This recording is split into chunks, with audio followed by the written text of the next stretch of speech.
এই সোয়েলিং, এই জায়গাটা একটা সোয়েলিং, এই যে ফুলা কানের নিচে আর এই যে হাড়ের নিচে, এই গানের সামনের দিকে এই জায়গাটা, এই ফুলাটা। আজকে কতদিন থেকে হবে এটা? 2 মাস। 2 মাস থেকে হবে। আমরা এখন আমাদের এই মেশিনটা দিয়ে জাস্ট দেখি, দেখানোর পর বলতেছি যে কী অবস্থা। এই যে স্ক্রিনে আসা যাবে না, স্ক্রিনে আসা, এই যে দেখা যাচ্ছে, এইটা হচ্ছে ফুলাটা, ঠিক আছে। এখন আমরা কালার ডেভেলপ দিব, দিয়ে দেখি কী অবস্থা হয়।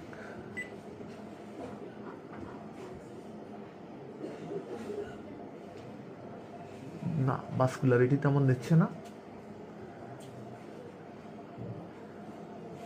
কিন্তু lymph node, enlarged lymph node,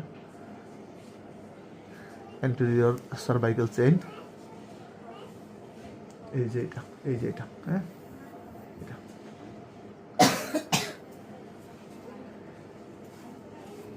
এটাকে আমরা এখন এফএনএসি করতে পাঠাবো, পাঠালে রোগটা ধরা পড়বে যে কি রোগ, কেন হচ্ছে, কি কারণে হচ্ছে।